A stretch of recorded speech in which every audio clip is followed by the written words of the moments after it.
आज दुनिया भर के कई देश अंतरिक्ष में कई मिशंस लॉन्च कर चुके हैं और अपने देश का झंडा गाड़कर फतह हासिल कर चुके हैं। लेकिन आज भी जब अंतरिक्ष की बात होती है तो सबसे पहले जुबान पर चांद पर कदम रखने वाले पहले आदमी नील आर्मस्ट्रांग अनामी आता है। हम सब ये तो जानते ही है कि 16 जुलाई 1969 को नासा के द्वारा लॉन्च किए गए पोलो 11 मिशन ने सफलता प्राप्त करेंगे बड़ी ऐतिहासिक जीत हासिल की थी। लेकिन हम में से शायद बहुत कम लोग ये जानते हैं कि चांद पर वो ऐतिहासिक कदम रखने का सफर एक बेहद उबड़-खाबड़ रास्तों से भरा हुआ था।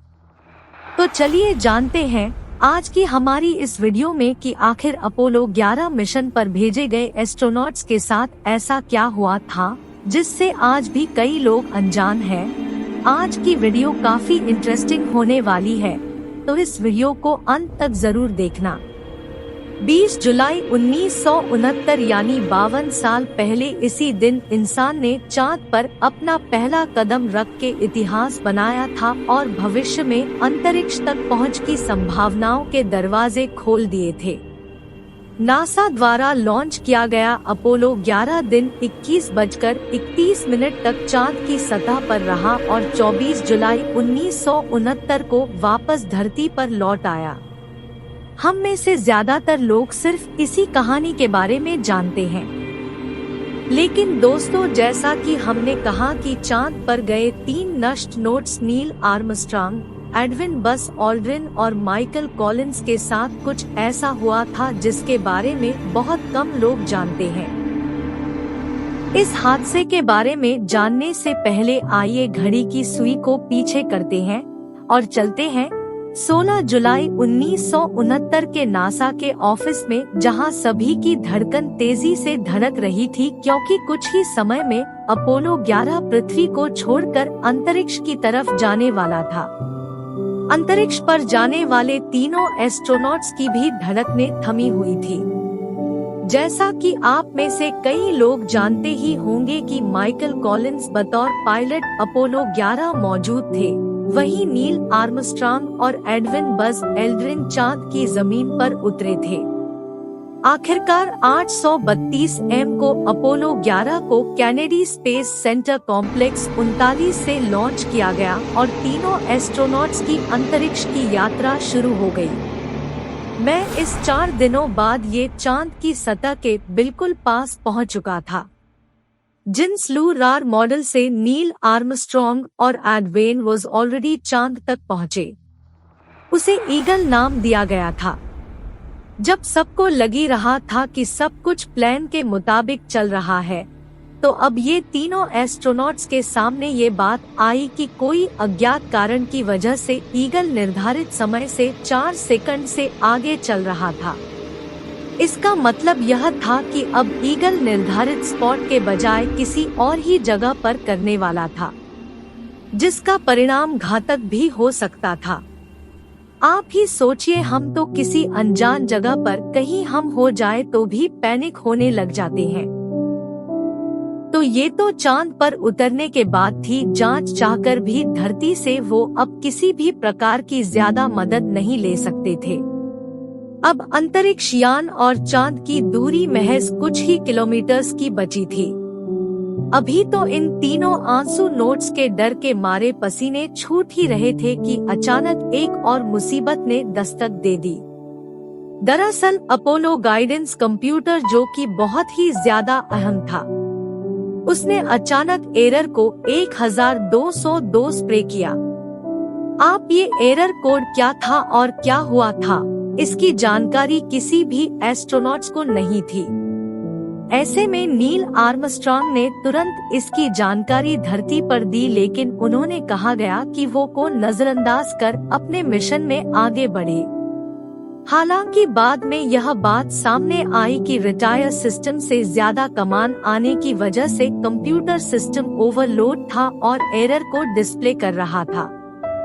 एक और ये एरर कोड और दूसरी तरफ को 6 मिनटों में चांद लैंडिंग। ऐसे में नील आर्मस्ट्रॉन्ग में हिम्मत और शांत दिमाग रखकर कंट्रोल्स अपने हाथ में लिए ऐसी जगह स्पेसक्राफ्ट को करवाया जिससे सभी की जान बच सके। 20 जुलाई को 8:17 पर सही सलामत ईगल की चांद पर लैंडिंग हुई। नील आर्मस्ट्रॉन्ग ने इस जगह को बेस का नाम दिया। यहाँ से ही उतरकर पहला कदम नील ने चांद पर रखा था और अमेरिका का झंडा बड़े ही गर्व से फहराया था। अगर ये सुनकर आप सोच रहे हैं कि चलो अब ये मिशन कामयाब हो चुका है और आप सब कुछ ठीक ही होगा, तो आप और एस्ट्रोनॉट्स दोनों गलत है। जब इन्हें भी ऐसा लग ही रहा था कि अब मुसीबतें खत्म हो चुकी है और अब सफलतापूर्वक वह अपनी धरती की यात्रा शुरू करेंगे कि तवे को जैसी चीजें हुई जिसके बारे में जानकर आपके रोंगटे खड़े हो जाएंगे। लेकिन उसके बारे में जाने उससे पहले वीडियो को लाइक शुरू कर दीजिए और चैनल को सब्सक्राइब करना ना भूलें। चलिए बढ़ते हैं आगे। झंडा फहराने के बाद जब वो वापस गए तो उन्हें पता चला कि अब शायद वो कभी धरती पर नहीं जा पाएंगे और वो चांद पर ही फंस चुके हैं। दरअसल चांद पर कम टेम्परेचर होने की वजह से लैंडिंग के बाद ही स्पेसक्राफ्ट में मौजूद इंजन के फ्यूल पाइप में प्रेशर बढ़ चुका था और उसमें जमीन नमी अब बर्फ में तब्दील हो रही थी। इनफैक्ट नासा भी अपने को ये कमान देने ही वाला था कि वो इससे पहले कि ये सिचुएशन और घातक हो जाए वो तुरंत स्पेसक्राफ्ट से उतर जाएं, क्योंकि ये प्रेशर इतना बढ़ चुका था कि स्पेसक्राफ्ट कभी भी ब्लास्ट हो सकता था। अब जरा कल्पना कीजिए अगर ऐसा होता तो धरती पर वापस आना इनके लिए असंभव हो जाता और ये चांद पर ही अपनी आखिरी सांसें लेते। लेकिन जैसा कि हम जानते हैं कि जाको राखे साइयां मार सके ना कोई, इसे भगवान की मेहरबानी समझो या इनका अच्छा नसीब। कुछ समय बाद बर्फ पिघलने लगी थी और उसके चलते वापस फ्यूल पाइप का प्रेशर नॉर्मल था। 2.5 घंटे चांद पर घूमने के बाद और स्पेसक्राफ्ट की ये मुसीबतों को सुलझाने के बाद अब इस सब ने चैन की सांस ली थी कि एक और मुसीबत सामने आ गई थी। स्पेसक्राफ्ट के एक हिस्से में लगी स्विच टूटकर नीचे गिर गई थी। इसके कारण सर्किट ब्रेकडाउन की पावर कट हो चुकी थी। ढूंढने के बाद इनके हाथ स्विच तो आ गई थी, लेकिन उसे फिक्स करना एक बड़ा टास्क था, क्योंकि जाहिर सी बात है ट्रेनिंग के वक्त उन्हें इसका उपाय नहीं बताया गया था।